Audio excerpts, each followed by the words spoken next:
Continuando con el tema 4. Aquí vamos a tratar el domicilio fiscal, real y procesal, ¿no? Aquí llamamos domicilio fiscal. En tema de derecho tributario, el domicilio fiscal es el que fija el deudor tributario dentro del territorio nacional para todo efecto tributario, ¿no? O sea, el deudor tributario es el que va a fijar este domicilio y tiene que ser dentro del territorio nacional, o sea, dentro de nuestro país.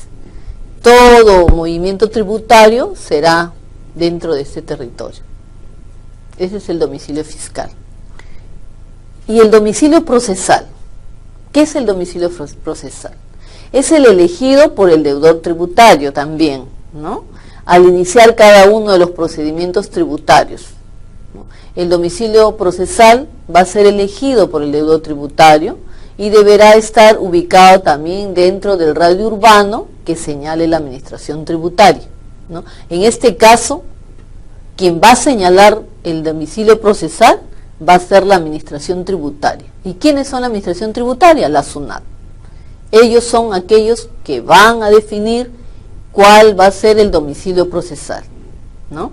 Pero en conjunto con el deudor tributario, ¿no? Entonces el domicilio procesal deberá estar ubicado dentro del radio urbano, pero va a ser señalado por la administración tributaria.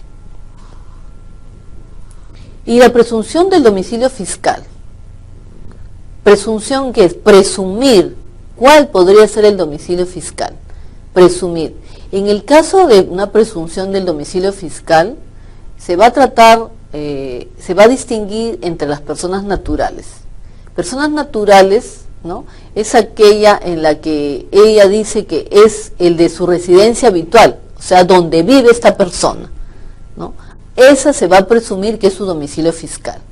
El lugar donde habita la persona, ¿no? La persona, la deudora tributaria en este caso. Su permanencia en el lugar mayor de 6 meses. Entonces, aquí la persona natural va a vivir máximo en un lugar 6 meses y ya se va a presumir que ese va a ser su domicilio fiscal, porque es una persona natural, ¿no? Entonces, esta residencia o lugar donde ella vive ya va a estar establecida que esa va a ser su residencia habitual. Ella, el deudor tributario, se le va a considerar, ¿no?, como su domicilio fiscal, ¿no? O donde también podría ser también donde desarrolla sus actividades comerciales, ¿no? Por ejemplo, en mi caso, yo tengo mi casa, pero también he abierto esta licorería, hablando del ejemplo de Nantes, ¿no? Esta licorería, ese local también puede ser considerado como mi domicilio fiscal. O sea, es el lugar donde yo vivo, mi domicilio, o es el lugar donde desarrollo mis actividades comerciales, ¿no? Donde se encuentran todos los bienes relacionados con los hechos que generan las obligaciones tributarias, que en este caso van a ser pues la venta de licores, ¿no? El local donde yo vendo los licores también puede presumirse que es mi domicilio fiscal. Puede ser mi domicilio, mi casa, o puede ser el local donde hago mi actividad que me va a generar la obligación tributaria, ¿no? Esto se presume que es el domicilio fiscal. ¿Y cuándo es persona jurídica, ¿no? Porque hay persona natural y persona jurídica. Cuando es persona jurídica, el domicilio va a ser diferente. Es aquel donde se encuentra su dirección o administración efectiva del centro principal de su actividad. O sea, en antes, que era persona natural, era en mi domicilio donde yo podía vivir o en el lugar donde hacía mi actividad económica, financiera, ¿no? Mi local, ¿no? Pero cuando es persona jurídica ya no, es aquel donde se encuentra su dirección o administración efectiva, o sea, donde el centro principal de su actividad, ¿no? Donde él hace más su actividad económica, ¿no? Donde se encuentran los bienes relacionados con los hechos que generan las obligaciones tributarias. Acá no se está considerando su local donde él vive, sino donde él hace la actividad, nada más, donde él hace su actividad principal financiera, ¿no? Aquí donde están los bienes relacionados con los hechos que generan la obligación tributaria. Esto es porque es persona jurídica, a diferencia de la de antes que era persona natural. Y aquí estamos viendo cuándo se extingue la obligación tributaria. Así como nosotros creamos la obligación tributaria, ¿en qué momento se crea la obligación tributaria, también hay una parte que se estudia el Código Tributario cuando se extinción de la obligación tributaria. ¿Cuándo se extingue? Cuando pago, ¿no? Cuando yo pago, se extingue la obligación tributaria. La acción de pagar, estoy pagando, estoy cumpliendo con mi obligación tributaria, entonces hay extinción de la obligación tributaria. El pago de la deuda tributaria se realiza en moneda nacional o extranjera, ¿no? También cuando compenso, también ya no existe la obligación tributaria. Cuando pago, termina la obligación tributaria. Cuando compenso, también será compensada total o parcialmente por la administración tributaria con los créditos por los tributos, sanciones e intereses pagados en exceso o indebidamente con los saldos a favor por exportación. Aquí, por ejemplo, compensación, ¿no? Cuando uno ha tenido crédito fiscal, uno ha pagado el impuesto más un año, me ha quedado un saldo a favor, y el siguiente año, entonces, este saldo me va a servir como crédito fiscal, ¿no? Pero en este caso, que es compensación, es el interés o sanción o tributo, dice pagados en exceso, va a ser a favor. Entonces, eso se va a compensar, ¿no? Otra forma también de extinguir la obligación tributaria es cuando es la consolidación, ¿no?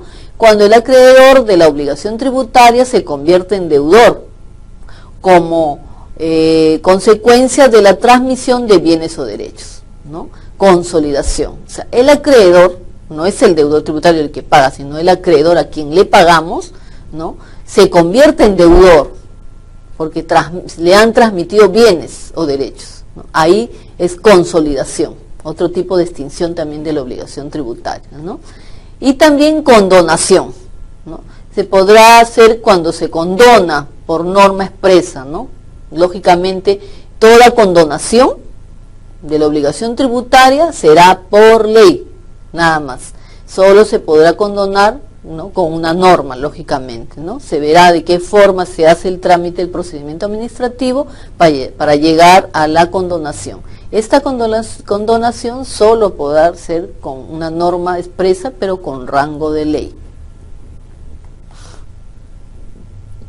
Aquí vamos a ver también las formas de pago de la deuda tributaria, ¿no? El deudor tributario puede solicitar el pago de sus deudas tributarias, ¿no? Mediante débito en cuenta corriente o en cuenta de ahorro, mediante una resolución de la superintendencia o norma también de rango similar, ¿no? Esta forma de pago o otros mecanismos también pueden ser establecidos por la administración tributaria para la determinación de los deudores tributarios, ¿no? Entonces, hay muchas formas de pagar la deuda tributaria, ¿no? Con una cuenta corriente en el banco, si uno tiene un fondo puede pagar, si uno tiene un ahorro también puede pagar. La cosa es cumplir con las deudas tributarias, ¿no? También la superintendencia también nos establece una resolución y también por norma también, ¿no? Tiene que tener un rango para que nosotros podamos también cumplir con nuestra forma de pago. También puede ser con una resolución, ¿no? Esta forma de pago también, lógicamente, tiene que estar establecida por la administración tributaria para determinar, ¿no? Exactamente al deudor tributario, ¿no? En esta resolución de superintendencia determinará exactamente quién es el deudor tributario, ¿no? También otra forma de pagar es cuando uno hace un procedimiento para pedir el fraccionamiento, ¿no? Cuando una deuda, por ejemplo, es muy fuerte y yo estoy sujeta como contribuyente y me sale una deuda por mi actividad financiera un poco fuerte y yo tengo la voluntad de querer pagar, entonces puedo acercarme, ¿no? a la SUNAT y pedir un fraccionamiento. Este fraccionamiento quiere decir que me van a hacer pagar en partes, ¿no? En partes de acuerdo a mi situación económica, yo voy a pagar en partes, ¿no? Entonces saldrá una resolución de este fraccionamiento y yo tengo que cumplir todos los meses de la deuda dividida, por ejemplo, me la pueden dar en un año, entonces esto me va a salir partes y esto se llama fraccionamiento. Este fraccionamiento yo debo de cumplir todos los meses en pagar este fraccionamiento. Esta es otra forma de pago, ¿no? Fraccionado. Se encuentra también establecido por el Código Tributario, ¿no? Es una forma de ayudar al deudor tributario para que pueda acoplarse y cumplir con su deuda tributaria y poder pagar en forma fraccionada, ¿no? Esa también está facultada a la administración tributaria a conceder un aplazamiento o un fraccionamiento para el pago de esta deuda tributaria al deudor que lo solicite, ¿no? Uno puede solicitarlo, tiene el derecho de solicitarlo y la administración tributaria puede concederlo, ¿no? Tiene también la facultad de conceder este fraccionamiento para que uno pueda pagar esta deuda, ¿no? Todo esto se hace también con una resolución de la superintendencia. Todo está normado y tiene que estar con una resolución escrita donde diga la forma del fraccionamiento, cuántos meses y los montos que uno tiene que pagar, ¿no? Ahí, desde la fecha que uno va a pagar. Uno hace el trámite, el procedimiento y sale desde la primera fecha, el primer mes, el monto y así sucesivamente hasta terminar de cumplir este fraccionamiento, ¿no? Es una forma de ayudar al deudor tributario.